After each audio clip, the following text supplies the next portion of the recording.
ladies and gentlemen, welcome to a brand new edition of the Bulluminati podcast. I'm your host, Nathan Bond. Joined alongside me, Seth Varnadore. Last time I saw you was at the spring game. It was definitely a game that happened, and the halftime alumni game was by far the most interesting part about the football played. It was a good night, capacity crowd. They had to turn people away, so that's a good step in the right direction for head coach Alex Golish as we head into the 2023 season that is rapidly approaching. Seth, Yeah, it was a fun night, fun event. Like you said, really good turnout. We'll see. We've got some film to possibly watch later. There's some good stuff, some bad stuff, but that's to be expected with spring. But I think probably the bigger news seems to be kind of the transfer portal. You had a lot of guys from USF go in after spring, and they're starting to turn it around and kind of get some guys coming back to them here. So yeah, absolutely, and let's jump into that, and we'll say this: I've already called an audible. Let's get into the transfer portal stuff. We'll talk about the spring game, and then toward the end, we're going to discuss what women's golf is doing in the NCAA tournament because this is massive, and we're going to have the talk about USF baseball. So you have that to look forward to later on in the show. But let's jump right in. I will say, head coach Deion Sanders continues to be such a benefit to USF football, even long after he's gone. Okay, so he gets the stadium, basically built for across us. the finish line. So big shout out to him, and thanks to his brazen use of the first year get the F out of my program rule that the NCAA has instituted, USF has kind of really snuck under the radar while using the exact same get the F out of my program conversations that have been had over the last couple of months since spring ball started and finished up here. The Bulls saw a pretty big exodus, and we kind of figured it out that it was going to be the case. Roster turnover is just going to be a thing nowadays. In the Discord today, we kind of went through basically from 2016 to 2021 how many people came in from high school and stayed throughout high school. And right up until 2020, it wasn't great, and then it just kind of fell off a cliff. But mostly because of the extra COVID year, the laxed transfer portal rules. So this is kind of what you've seen over the last few years is kind of the culmination of guys not either panning out or just leaving the program entirely. But Seth, let's get a rundown real quick on who has left, and then we'll discuss who has joined. And please chime in the comments if I've missed anyone, because boy, howdy, there's been quite a bit. Let's get right into it. The first transfer out was Eddie Kelly, which was the day of the spring game, if I'm not mistaken. Clyde Pinder, who I guess he's going to figure out how to go to class. So good for him. He's officially in the portal now. Devon Hicks, I think, is the first one to find a new home. He is transferring up to UConn. Gunnar Smith, the forgotten child of the 2022 recruiting class, if I'm not mistaken. Yeah. The quarterback. Yeah. Him and Byron Brown came in together. Byron, yep. So the forgotten kid. I mean, I know there's that story in The Athletic about the Deion, maybe not knowing some of the players' names.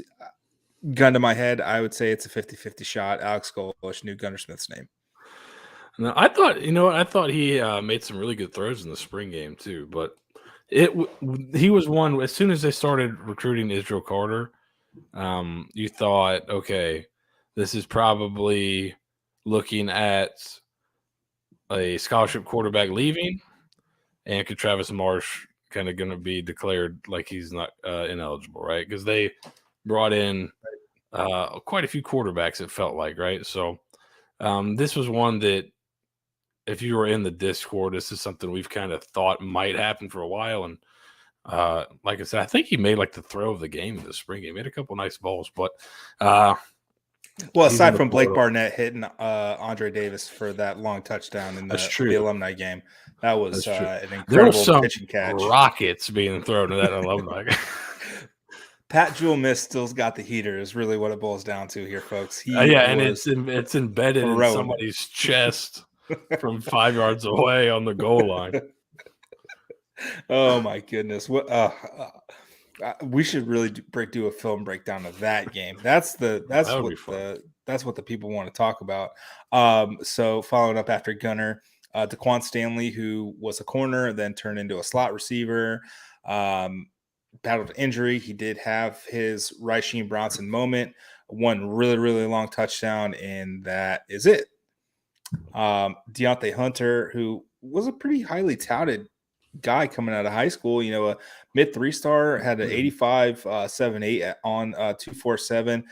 He is now in the portal, and his offer list is underwhelming. If you follow him on Twitter, for how highly recruited he was. And I remember I was going back and kind of looking at his recruiting profile when he jumped back in the portal. I mean, there were guys that were doing like, these are guys you need to know in the G5 as recruits, guys that might blow up. And he was the guy that was listed. I think he's from a really good high school program. And for whatever reason, it just didn't. Yeah, it's from Lowndes in Valdosta. For whatever reason, just didn't turn out. I think he was kind of a tweener. He's really like an edge rusher, but he came in at like 195 pounds. So he's probably not quite big enough to be that edge rusher right now, and he's also probably not twitchy enough to play linebacker. So he's kind of stuck in between where he needs to put on some weight to become that edge rusher guy, but maybe he just couldn't do it. So we'll see. But yeah, that was one that was kind of surprising just on pedigree, and so was Eddie Kelly. It was the same thing, kind of. We'll see where he ends up. Maybe he made a good decision for himself financially, but I don't know. I haven't seen kind of where he's been offered yet, so we'll see. No, I did see on 3, they're tracking Troy and Coastal for him. Yeah, that wouldn't be a big upgrade. So maybe is Summerall still at success? Troy? Yeah, the Troy would be a good spot, but I know Coastal's restarting. Georgia Tech, somebody said that would be a good spot. That's a nice little reset there. And then following that up, AJ Hamilton and Jordan Blackman both enter the portal. AJ Hamilton, along with Chris Townsell, were two guys 2 years ago who got a lot of run, and then we just never saw again, either due to injury, lack of faith from the previous coaching staff. It was pretty startling to see. T-Mac Simpson, he had a great play in the spring game. He had a pick 6. I think he did something. I think he had a couple sacks, if I'm not mistaken. But he at the time he was kind of a guy from Eastern Michigan. Who is he? And he just kind of leapfrogged both of those guys for playing time. Jordan Blackman just never really saw the field. I think he was also kind of a tweener as well. Not really sure what he could be on the field. And then Clemson transfer Ray Thornton just got hurt, couldn't stay on the field. And then as well as Clemson transfer Joe, who got hurt and couldn't stay on the field. And Alex Golish, I think, probably never really said it out loud, but you could tell whenever he was asked about Joe during spring, he's like, yeah, this is the guy who, this is what you want your wide receiver to look like. He just needs to get on the field. So, yeah, there was some coded messages, not heavily coded, but there are some messages I think in the media from Golish on some of these receivers, and You see quite a few of them have transferred out. So that's a position that needs a bit of an overhaul, but there's some help on the way. Yep, there is. So that's kind of and forgive me in the comments if I've forgotten anyone. It's the sites that track um, transfers are not great at the G5 level. So On3, not much. Rivals, literally nothing. And 247, not as frequently updated as we would all like. But on the flip side of that,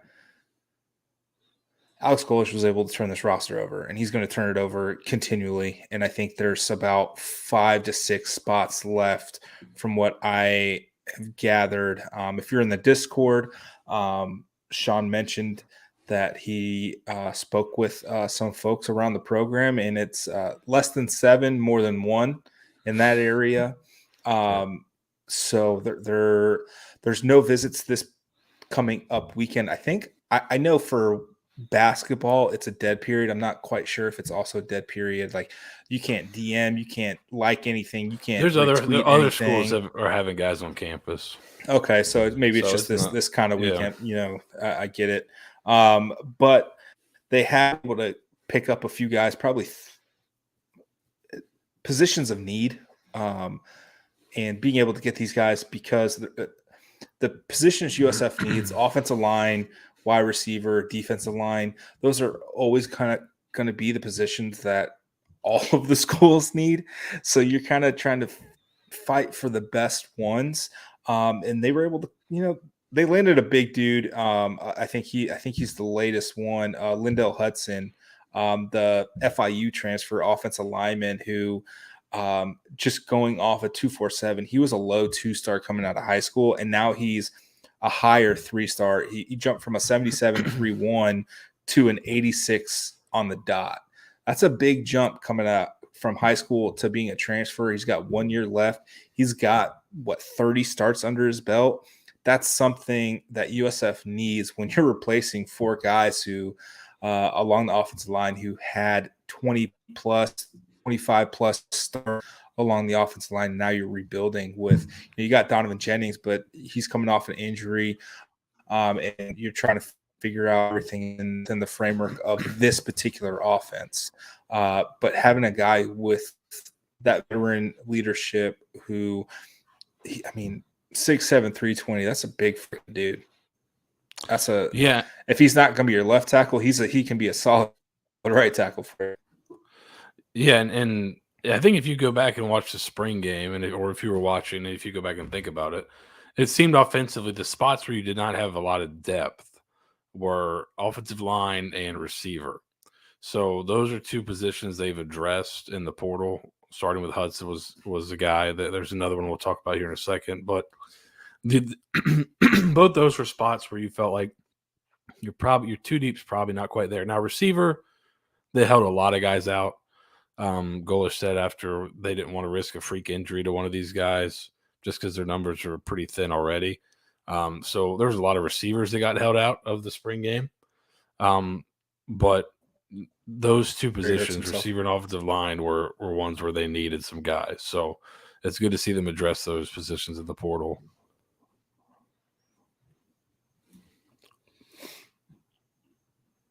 Yeah, absolutely. And following up on that, Jaden Alexa, receiver from Texas, comes in. So, wide receiver in, wide receiver out. I think we kind of need to make it kind of clear here.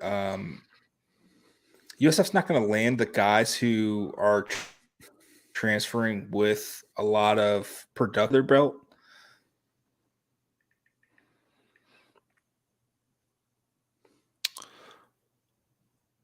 Did you guys lose me? Yeah, for a second. We lost you after under their belts. Oh, okay. Yes. Okay. Well, to be fair, I did stop talking there, so maybe you didn't. Maybe I didn't. But yeah, you're not going to get the guys who have 50 plus catches. No, there's The guys that are super productive that are like transferring up are, there are a lot of there's some guys that are just going strictly for like NIL. What can you do on the NIL front? And I don't think USF is super competitive on that front just quite yet. And then there's also the team success front, NFL production front. And I think that's something that Golish is going to have to prove out and hope that some of the Tennessee guys that got drafted this last year hit for him, because that's one of the big criticisms of this offense is, does it get guys ready for the NFL? So in the receiver front, I guess, in the quarterback front as well. But you can come in and put up a bunch of numbers, but I think it's going to be difficult to get the most desirable guys that aren't kind of bounce back guys, just because due to the NIL game right now. So you're kind of in a tough spot. You're trying to find guys that, for whatever reason, have those, maybe it hasn't worked for them, but they got the physical tools and you can kind of take swings on them. And it seems like that's what they've gone for with a couple of these guys. Yeah, absolutely. Another wide receiver that they got from Minnesota, Mike Brown Stevens. We're just going to call him MBS. 5'11", 195. Seems like a slot guy to me, if I'm not mistaken, from his time. I know and he has had some production. The one highlight of him is that drop that turned into a pick in the end zone. No, he actually had some production. He had some decent games. He was not crazy highly used. Yeah, the first if you like look at him on Twitter, the first thing you'll see is a ball that kind of is a little bit out in front of him and it hits him and it pops up for an interception. But would you like to hear some interesting trivia on him? Always. According to 24/7 Sports, his uncle is John Legend. The John Legend. Says John Legend uncle. I don't think there's a lot of John Legends out there. Yeah. So there you go. I don't think so. Wow. Look at that. That's pretty cool. And then along the offensive line, as well as Hudson that we mentioned, Zane Herring transfers from Florida State, interior lineman there. Always need depth help there. Emmanuel Hickman from ECU. He's an edge rusher. Andrew Matafa from Utah as a linebacker. And then one that we know for sure and literally not listed anywhere is the TCU defensive lineman. What's his name? Douglas Blue Ely. Douglas Blue Ely. He's a 300-something pound defensive tackle. Yeah, I think he's a nose tackle, I believe, a bigger guy, if I recall correctly. But yeah, just some more beef up front. So you're telling me he's Terrence Cody? That's what I heard. I don't think he's quite that big. So he's Terrence Cody. Got it. But hey, we're putting some big bodies down there on the line. There. So hopefully that 300+ pounder listed as 6'2", 320 by TCU. Buddy, so there if that doesn't appease the masses we need 300-pound defensive linemen there. You did it. We did it. He was prior to TCU, he was a junior college All-American. He didn't play a ton last year. He played in 4 games, preserved his red shirt, but was a JUCO All-American before that. So was he the one that was at Butler? No, I'm not sure where he was. Let me look. He was at Monroe Community College. Okay, gotcha. So that's kind of all the transfers, ins and outs. At least so far, it's May. I know the portal was closed last week, if I'm not mistaken. In April, I believe, and then you had like a couple day period where if the schools drug their foot on paperwork, but Yeah, you have 48 hours. Yeah. Schools have 48 hours to actually submit the paperwork. So got a couple more in there. So we kind of know what the plan is for USF. I think they still want to address defensive line a little bit more. DB seems to be another position they're looking at. Yeah, the one that kind of surprised me. I know they brought in Matafa, but we discussed it on the Discord earlier this week. Linebacker still seems a little shallow for the most part, and I think that's a little interesting that they haven't. Again, another one of those positions where it's like, man, does everybody need a linebacker or something? It's interesting to me that they haven't maybe gone after, or we haven't heard about other linebackers that have either started talking to USF or try to make the jump. I know they have a 2 deep, and they're only going to go basically 2 in-box linebackers. That's what I think they're going to play. I think it's functional. I think it'll be called a 3-3-5, but it's functionally a 4-2-5 in my mind. The third linebacker or the fourth defensive lineman is kind of a hybrid guy that'll drop into coverage and rush the passer, but that'll be like a Lloyd Summerall type guy, which is more of a pass rusher, not so much as like an in the box backer. So I think most of the time they're going to play with 2 backers. So, kind of looking through it, I think with Matafa, is that who he says? Matafa, right? Yeah. With him, it looks like they have about a 3D. They have about 6 guys for those 2 spots. They're 6 scholarship guys. I think obviously you probably want more, but if they're only going to play 2 at a time, you have kind of a 3 deep. But I think I think at this point there's positions they want to hit, but they'd also take anybody they think is an upgrade on the roster. It seems like when Golish talked after the game, I thought that's kind of he said it's not necessarily like best player available, because I don't think they can like kind of always get best player, but he seemed to kind of think there was really no positions outside of quarterback that were off limits, is what it sounded like to me. Did you get that same impression? Yeah, and I mean, he was kind of directly addressed the quarterbacks. Like, I love what the quarterback room is right now. I don't think it's going to get touched, but everywhere else is pretty open and fair game for improvement. And I think we saw that. Jason Albritton also entered the portal, so walk-on wide receiver. I think there was a bit of a redundancy with Dominic Ganella also on the roster. I think that, and Dominic Ganella has had success at the college level. He's rushed for quite a bit of yards and a bunch of touchdowns. What was it? North Dakota State? North Dakota State, yeah. North Dakota State. So that's redundant at some level. And in the spring game, kind of on the field beforehand, Albritton was kind of practicing with the H-backs and the tight ends a little bit more than the tailbacks. So maybe he's just like, hey, I'm not like a H-back guy. I'm going to go transfer somewhere and I'll be a walk-on, but I'm going to play tailback. So he goes to Ole Miss, where Cam Aiken, I guess, and a couple other. You have some staff members from the last couple years there with Charlie Weiss Jr. there as well. So there you go. There you go. And if Cade Fortin can get into an SEC game, why can't Jason Albritton? Cade Fortin threw a touchdown against LSU last year. Also that. Yeah. I think you might be on there, Wizard, on that one. Yeah, that's probably also accurate. So there's one kind of thing looming, and it was mentioned earlier, and I want to make sure that we do address it.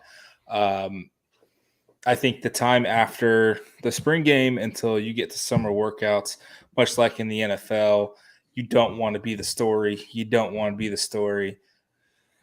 Running back Mikey Dukes was arrested last weekend for domestic violence with strangulation charge. He was booked Saturday morning. He was released Saturday night. Charges are still pending. The official USF statement is he has been suspended from the team indefinitely while the process plays out. From the police report, it's not great. There was choking, alleged choking, spitting on his, I guess, girlfriend. They'd been, I guess, dating for a little bit, and ripped her shirt, left bruises, things of that nature. Somewhere around 3 o'clock in the morning, 3 to 7 o'clock in the morning. And the old Herm Edwards adage, nothing good ever happens after 1 a.m. Rings true here. I do want to be clear, as the facts are presented, we will update you guys, much like we have in the past with other incidents of this nature. I think even today, the punk god Matareza was seemingly cleared of all of his alleged rape charges after he got after he got drafted by the Bills and was named the starter. This story comes out, and the prosecution, everybody said he wasn't even there when the alleged rape happened, and he lost his job, he lost his livelihood, things of that nature. So it's tough to, at least for our end, to discuss this without saying, hey, truly innocent until proven guilty. But this is what's happening. He is off the team currently. He's still listed on the online roster until the things play out. Now, I think everybody will remember the Kayvon Dingle incident at USF, where he was arrested for basically the same thing. And the charges were eventually dropped, and he was kind of proven innocent. And the thing that the media, I'm going to honestly toot my own horn here. This is like one of the first big scandals, because we had the back-to-back right after Charlie Strong was hired. We had Ladarius Jackson, who by all accounts is seemingly a serial rapist or very close to it. And then we also had Kayvon Dingle, and we had the judge basically before Charlie Strong had even coached a game at USF calling for his firing based on incidents that were taking place and addressed almost immediately. Kayvon Dingle was proven innocent, but he never really got back on track collegiately. And it's tough for our side of things to be level, because on one hand, man, these are terrible. I wouldn't want, I've got a 6-year-old daughter, a wife. I don't want these things to happen. But also on the other hand, we got to make sure these things are actually happening, as borne out by literally the Matareza case coming out earlier today. Hey, this didn't happen, or at least he was not there, and anything that did happen may have been consensual with the alleged victim. And don't want to victim shame or what have you, but we just want to be as safe on our side as possible to make sure we don't overstep what we know or what we think. And on the USF side, they have to kind of same track, right? You can't just come out and kick a guy off the team immediately. You got to let it play out. So I think when we all read it and we all thought, hey, if this is true, kick the guy off the team yesterday. Let's get this over with. But you got to let it play out. So this is something that'll take time. I've heard of situations in the past where things like this happen, and the coaches want to take action, but the school was like, hey, you can't do anything until this plays out a little bit more. So this could be a thing where, maybe even, and this has happened in other places I've heard about from guys there, that you want to kick a kid off the team, but you really can't because you don't want to open yourself up to any type of lawsuit if you are incorrect, right? So you're just hoping that the process plays out quickly and you get the all the facts out there, and then you can deal with it when those come out. So Correct. And it also helps that Mikey Dukes is good at football because there was already an earlier incident back in February where Bailey Purcell, a walk-on wide receiver, was arrested for solicitation of prostitution and was immediately kicked off the team. It helps if you can't be a walk-on and mess up. They will absolutely kick you off the team with no regard. If you're a guy who scored 5 touchdowns and is going to be your leading returning rusher this year, they're going to wait to see how things play out. And that's just the facts that happens at literally every school. You see what happened at Alabama. The basketball player literally was playing games like 3 days after he went and handed a kid a gun who ended up shooting and killing a woman. So this is what happens when you're a good athlete at any level. And them's the breaks. I don't know what else to say about it. Without overstepping my bounds. I just know those are the facts as presented right now. We will update you as more comes along.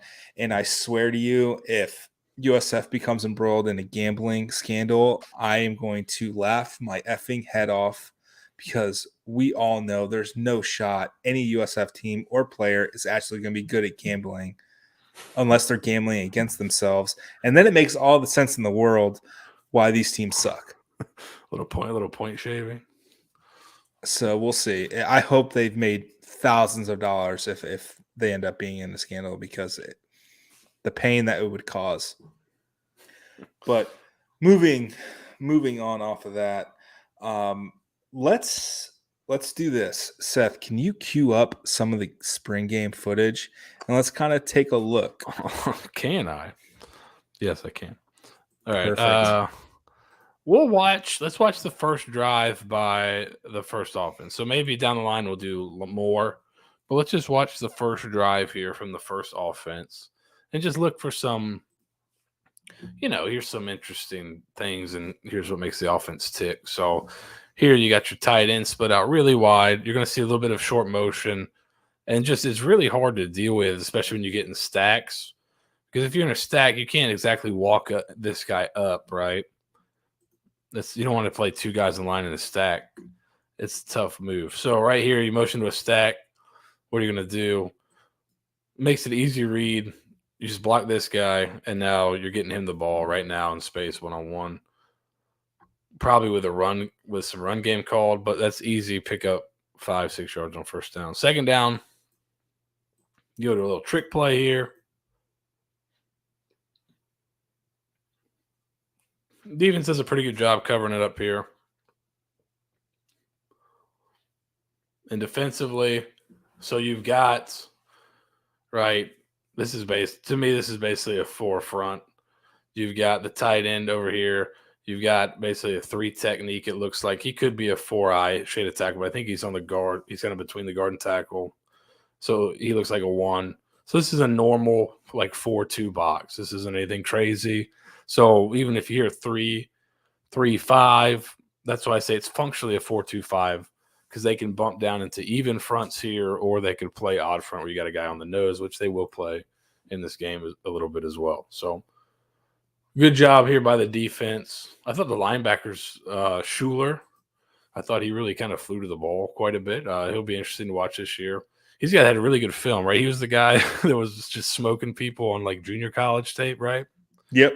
And he didn't. And he was smoking people at the. He was smoking people at the spring game last year too. Yeah. So you'll watch. He runs around a little bit. So the camera work was also kind of in spring practice as well. So we missed some plays here at the beginning, but you can see here, quarterback pulls it. This is an RPO, but just look at basically here's the tight end. I'm guessing he was split out. Double slant, but look at all the space now. Basically, you got from hash to the sideline 1-on-1. So it's really easy. If you have guys that break tackles at receiver, you're basically 1-on-1 with a safety right there. So This is why what the offense does. Look at all the space you have here to throw this thing.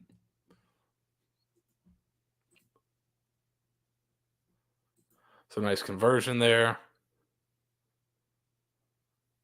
And then there's a lot of easy throws built in offensively here. So they'll package stuff up. So I think up here you've got like a now screen. The corner's off. He's just going to run a simple hitch. And then you've also got run game in here. And this is a play I love.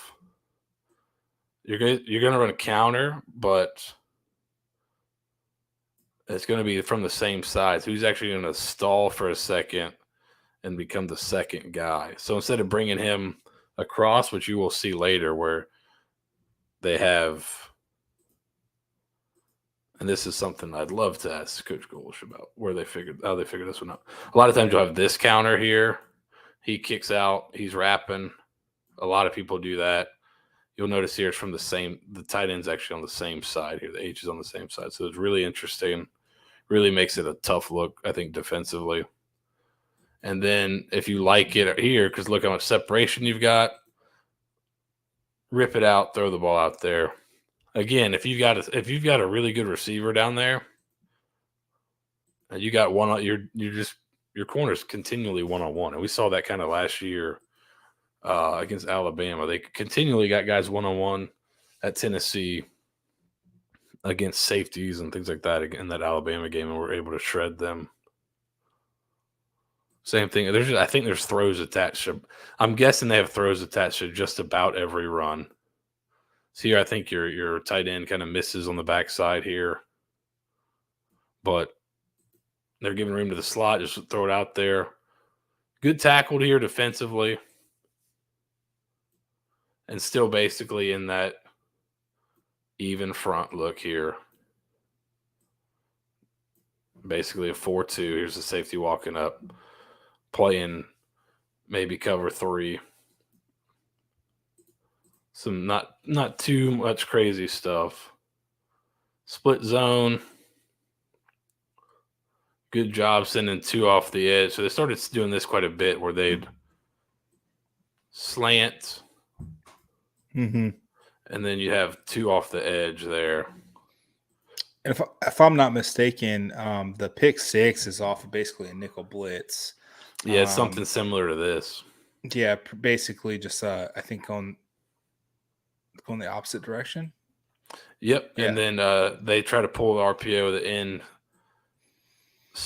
tips it back, and then the blitzing safety is right there for it. So there was, some inventiveness. There was some stuff that they did during the spring game that is exciting. And you just got to think, Kelly Joyner started playing slot the Tuesday before the spring game because of so many injuries.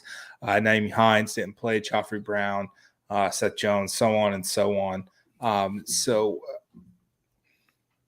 my hope, my guess is with better people at those positions, those one-on-ones become one-on zeros where you break that, because your entire goal is right, catch the ball, break that first tackle, and then try to cause chaos.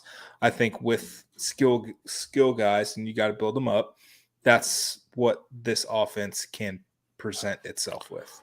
Yeah, and it was really like, it's with the depth at receiver for the game, with all the guys they held out just because they knew our depth's not great, we can't afford to have a guy tweak an ankle or something.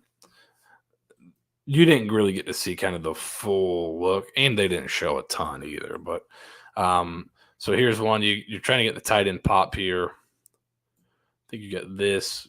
This one's probably forced a little bit. This one's probably been there all week in practice or all spring. Tight end gets pushed here and doesn't quite get out clean, and then you try to force the pop. Later on, and maybe this will be something we look at later on in the off season, you get the pop there, but you almost throw a pick. You got to be careful. Probably if you don't like that, you come in here to this guy. But I think the defense was able to play a little bit aggressively because they knew they didn't really have any guy that could beat them over the top. Really, they had Joyner probably was the only one. So that changes the way you can play defensively. If you can play a lot more top down and aggressive. I mean, look right here. This is you got one deep. Everybody else is playing downhill. Get a screen there, about pick it up. I think this is going to be something they did a ton of, but motions, formations, and screens, and that was the end of the first group offense. So there's some good stuff in there, and we'll probably go more in depth later on, kind of maybe a separate all by itself, because it'll take a long time to really get into the nuances. But going back and rewatching it, there's some good stuff. I thought Byron Brown, going back and rewatching, was a lot better than I remembered in the moment. I thought he was fine, but he's a guy that's like, okay, he's making pretty good decisions for the most part, and he was able to, even without them being able to run a ton, he was able to pick up some yards with his legs and do some good things. So the lack of receiver depth, I think, tilted the game a lot in the defense's favor. Right. So I'd be interested to see what it looked like kind of full on for both sides. But you did see the defense is going to be aggressive. So I think you got to see a little bit of the defensive style. They didn't really show a ton on either side, but you did get to see how they're going to play stylistically, at least. Yeah, and I agree. I thought, outside of the pick, and there was, did Byron have both interceptions? Was that Archie? I think Archie had both. Archie had both. Okay, so the first one, just bad, rotten luck. I think there was a missed block or of that nature, and it just kind of fell into T-Mac Simpson's hands. The second interception is something that gets you benched forever and a day. It just missed an open guy. He did a really good job waiting to throw it in like a second window. It was like, oh, this is good.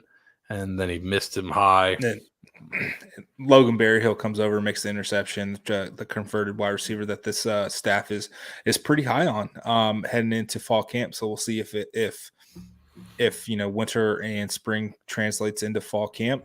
We've seen in the past guys who pop during winter and spring not really make it past winter and spring. Elijah Mack, but we'll see how that goes. There's one big, date looming large for USF football right now. It's the post-grad kind of camp that they're running in June. So it's like a little less than a month away. So it's postgraduates, JUCOs, portal people, kids in the portal. There's a massive camp going on. They've got multiple camps going on as well throughout the summer with some big schools coming in. I know our pals over at Western Carolina will be down for one of the skills camps. I think Tennessee, I think Ole Miss, some other ones are also going to be down for the camp. So, that's the best way to attract high level talent, but also their friends who are pretty good and just need a little bit more exposure, and that's where kind of USF swoops in. I think we need to get out of our heads that we're ever going to snag the top guys. If USF ever snags a top guy, I think there was something.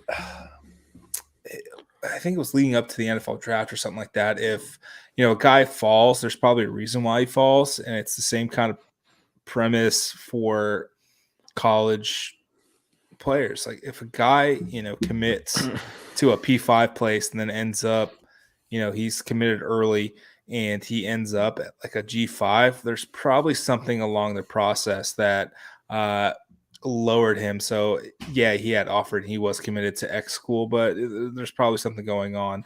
See Stacy Kirby, right? There is one guy out there that might buck the trend there. Who's that? Jonathan Eccles. We talked about him briefly in the Discord, but he had he's been committed to Tennessee, plays at IMG. He wants to play tight end in college.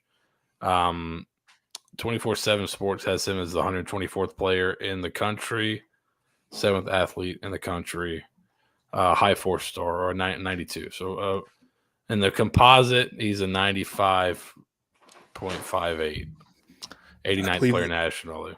I think that would be the second highest recruit in USF history, behind Ryan Giddens out of Armwood in 2009. And I bring him up because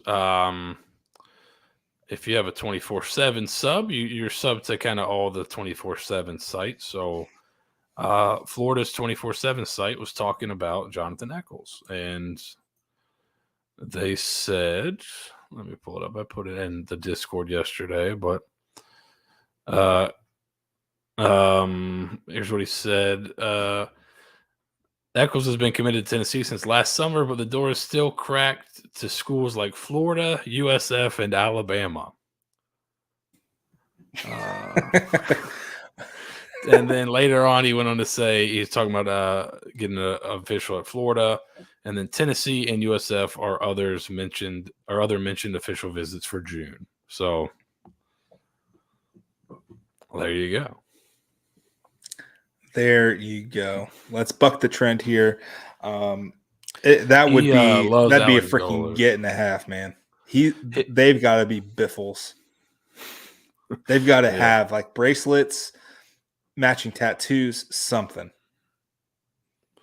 Yeah, he's been. I think some schools wanted him initially as an edge. His recruiting profile says he kind of was looked at as an edge, but he wants to be a tight end. Correct. So, Golish. What position did he coach at Tennessee? I don't know. You tell me. Tight ends. How about it? Yeah. So I think they've got a good rapport, and now that he's in IMG, I'm sure it seems like the staff is going to make IMG a priority, which is smart, right? There's plenty of guys right there that you can get to. Very interesting. He's got an 81-inch wingspan, and according to Andrew Ivins, he has NFL upside. So that'd be a pretty good get. That would be good. Projection as a Power 5 starter. Look at that. So would be interesting. So he's the guy that would be interesting. Yeah, give him the Lambo. There was that or whatever car they're putting for their. It was a Corvette, guys. We'll give him that. Give them both. Yeah, find one. Who cares? Figure it out. But yeah, so that's an interesting. If I think what'll be really fun to watch going forward, if one of those Tennessee receivers or Hendon Hooker can do something in the NFL, that would give a lot of credence to the offense. And if they're able to kind of put together a couple good years here, I think they'll be able to kind of recruit at a high level at the skill positions. But a couple things have to break their way, I think. Yeah, Jalen Hyatt's got to be a guy.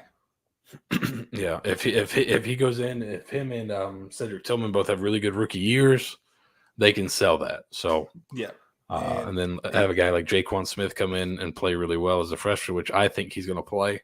He's running consistent 10-4s out there. I think he's playing this year. So and he does. I think it's the triple jump or long jump. Those two always confuse me. They almost seem identical. I'll be honest.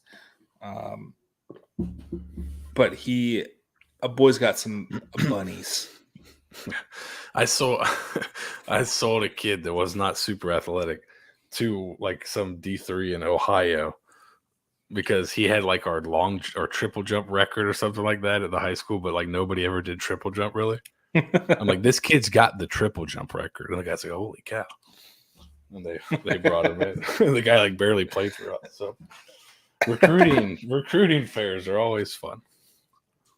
Yeah. So that kind of wraps up the football portion. And as I see the viewers just absolutely crater, I will say this, stick around. I'm going to touch on baseball. But we got to give some love to USF Women's Golf. They made their first NCAA tournament since 2012. And believe me when I say this, women's golf has gone through some shit in the last decade that would make a whole lot of people blush. And I will say this, for everybody who thinks this website, this blog hates USF, I assure you we don't, because the women's golf thing never got out. Now, I've talked about it, but overall, no one really knows or really talks about what happened with the former coach for women's golf. So Yeah, I don't know. Exactly. So what Erica Brennan and Dalton Stevens have done over the last, I guess this is what, year 5 now, of the uprising is nothing short of remarkable. And they just finished the second round of the Palm Beach regional. They're tied with number 10 ranked Texas for 4th place at 13 over par. The top 5 teams in each regional advanced the championship rounds of golf, and they've just been steady. I think only one team finished under par today. I think the course played a little bit harder. I know Lenore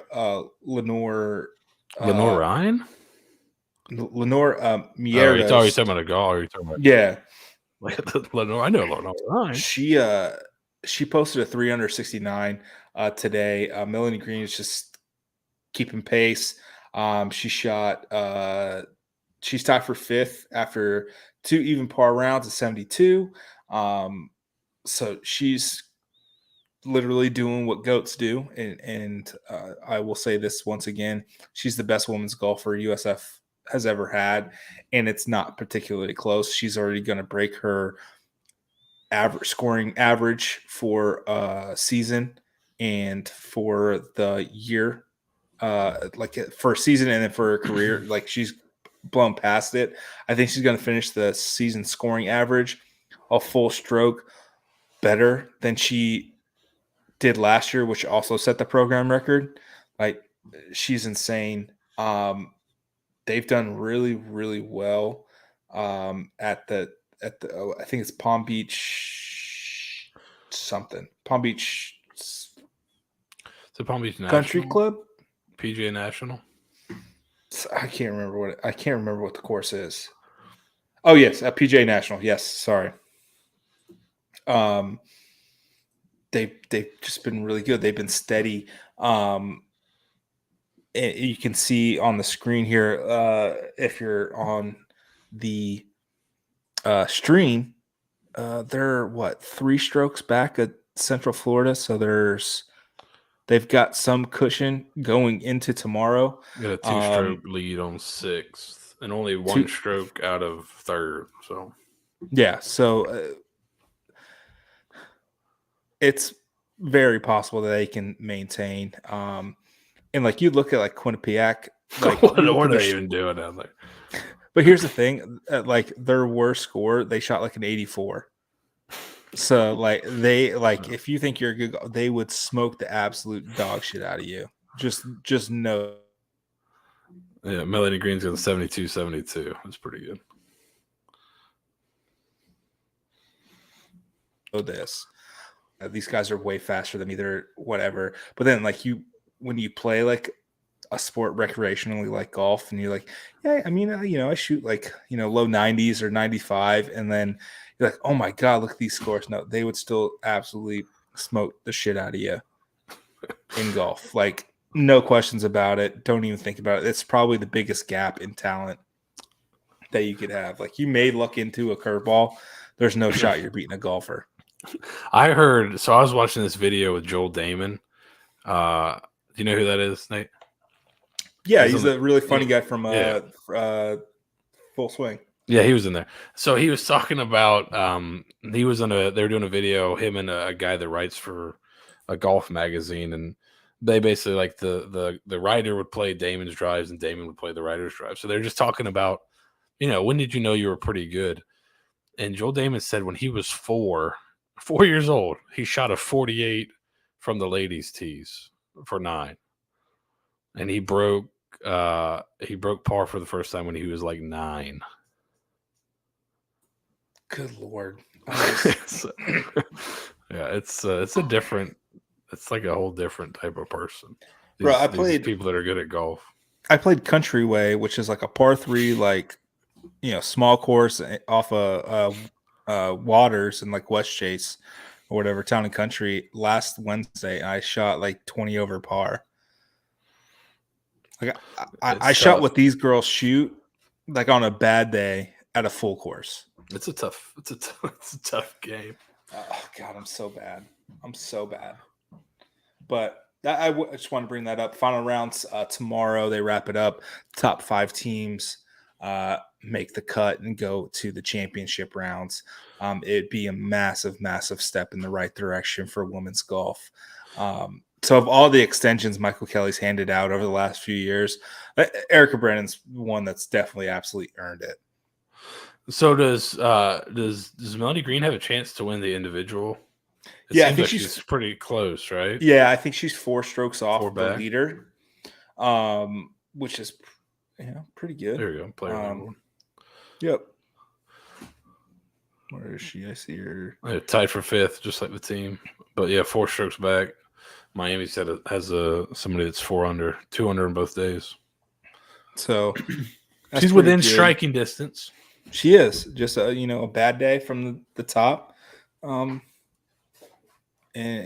go from there. I will say this: it's as a terrible golfer.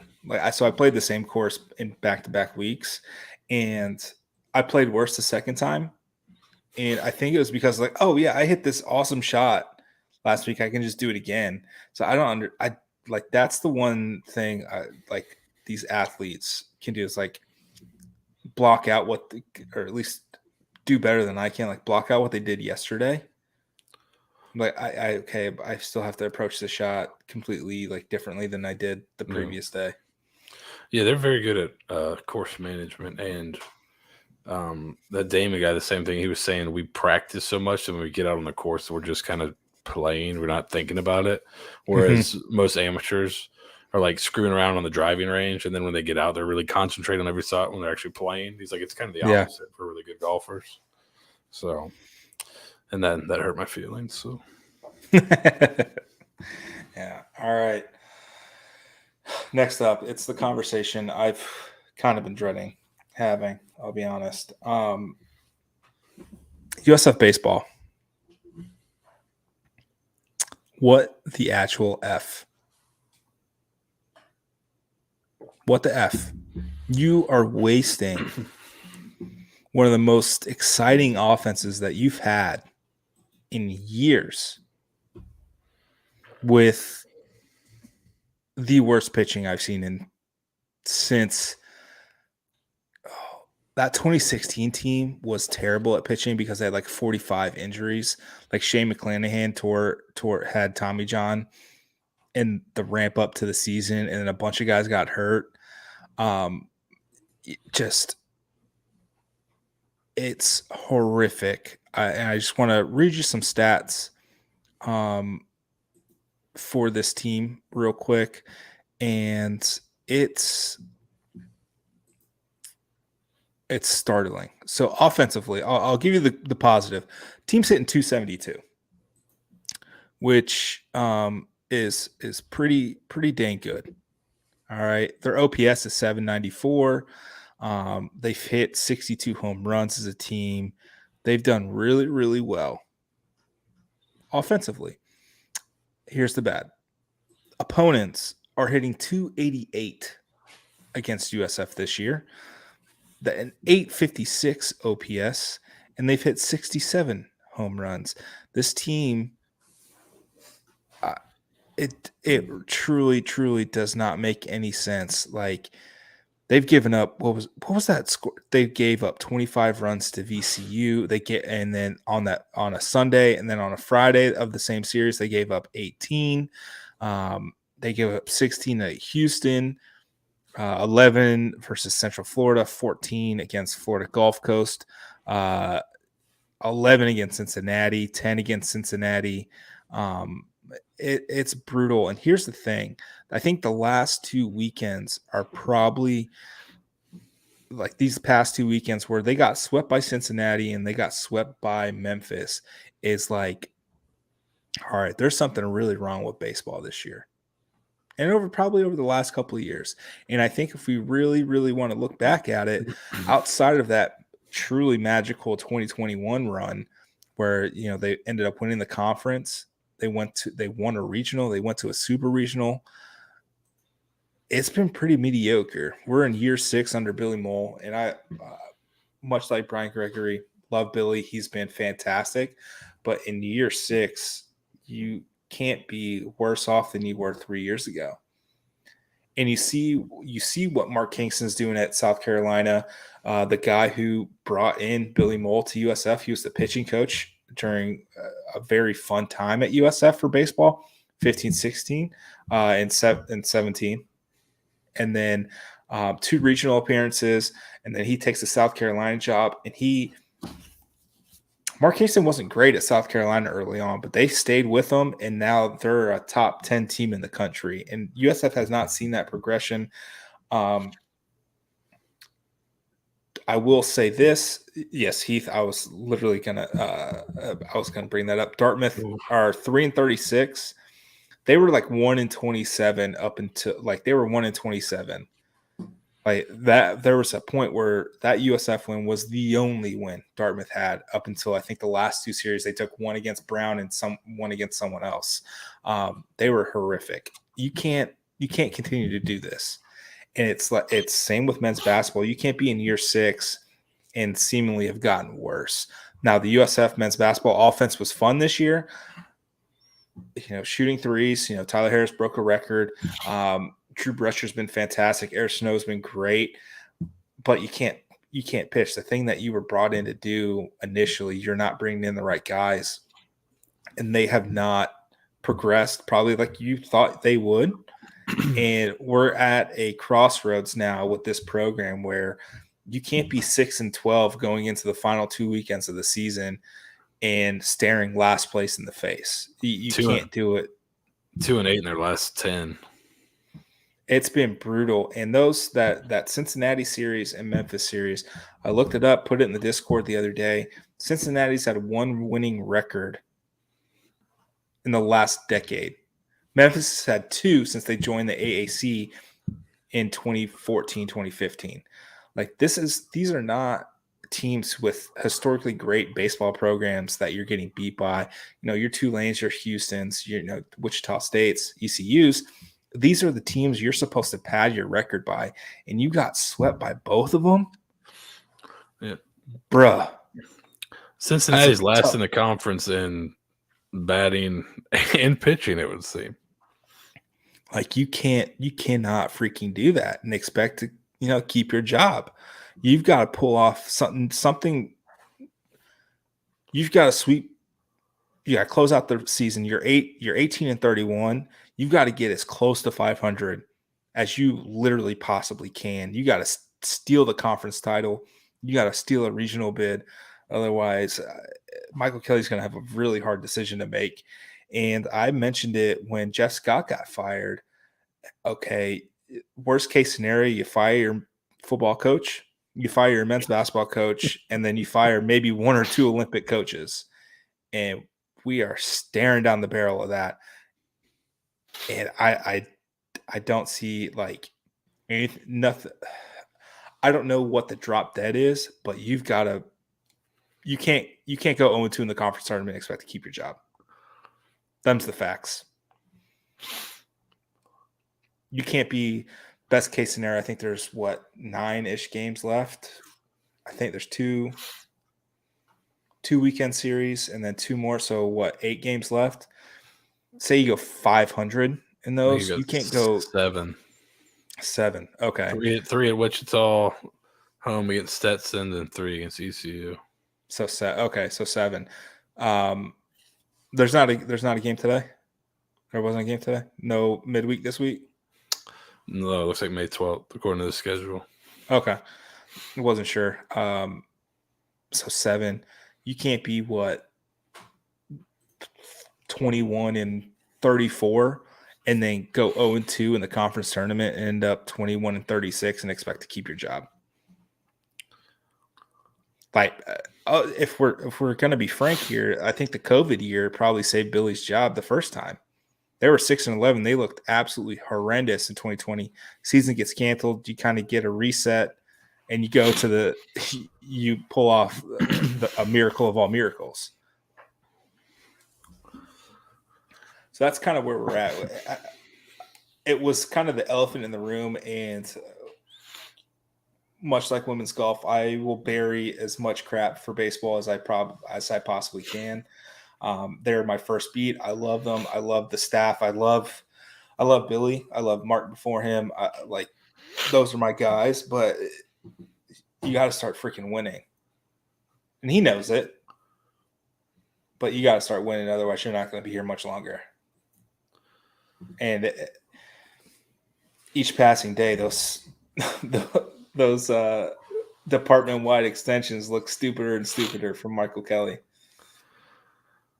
Yeah, I think he'd like to have that one back. Thank God for Eric Jenkins and Erica Brennan. Holy cow! Nice gesture. I was under the impression that none of it added buyout money, but then there was some thought that wasn't true. So, yeah, that was it's a tough look. Man. Nice, very nice, very nice. And maybe that's one of those things that, like, hey, you actually you break even later on when you hire another coach. Not this time, but maybe the next time. Somebody's like, you know what? I don't work for that guy. It's during the pandemic. He gave everybody an extension, even though they weren't doing very well. So, maybe it pays off down the road. But yeah, if you're adding buyout money on those things, those do not look great in hindsight. No. So that's my baseball spiel. I feel terrible for the kids who, like, especially offensively. Like, this has been such a fun year. Eric Snow's been incredible. Bobby Bozer, I think at one point homered in like 7 consecutive games. He's been great. Drew Brutcher, I think, is now in the top 7 all time in career home runs. Like, it's been a fun offense. The pitching has been non-existent. And that's the frustrating part because, Pete Strzelecki is now like a shutdown guy for the Brewers, which, Billy helped mold. Shane McClanahan, 7-0 for the Rays. He's a, Cy Young runner-up, all-star game starter. So Billy knows how to coach pitchers and bring them in. I will say this, like, NIL's probably changed a little bit. Being able to just get drafted. I know he's lost a few arms to the draft over the last couple of years. It's kind of taken a pounding, but I mean, he had to deal with that previously. That vaunted 2016 class had like 8 guys who got drafted. McClanahan, I think he was like a 15th round pick. Garrett Zeck, who ended up out of baseball after his USF career, he was like an 8th round pick. He got those guys to campus. It just, times are changing for baseball, and it's adapt or die time. And he's already fired his assistant coaches before. I don't know if you get to do that twice, and depending on those guys. So I don't know. Yeah, that's you can only go to that thing one time. Yeah, typically. So we'll see. All right. Well, I think that's it. That's just about everything. That's it. It's 11 o'clock. I'm tired. I'm going to go relax. I appreciate everybody tuning in for a new episode of the Bulluminati podcast. It'll be on your podcast feeds eventually. Vito, if you're hearing this, just put like a little notation. Hey, we're about to watch some film. So either you can skip forward to this thing or you can just listen to it audio wise. But other than that, Seth, thank you as always for doing this, jumping in, being no problem. Flexible with my Sound of Music rehearsals that I've got. Be sure to check it out June 2nd to 24th, Friday, Saturday, Sundays at Carewood Players Club. Oh, there you go. Or theater, Carewood Players Theater or something like that. Anyway. The Players Club sounds even better. All right. I gotta say. All right. Be safe. Make good choices. Have a good rest of your week. Go Bulls. Go Bulls.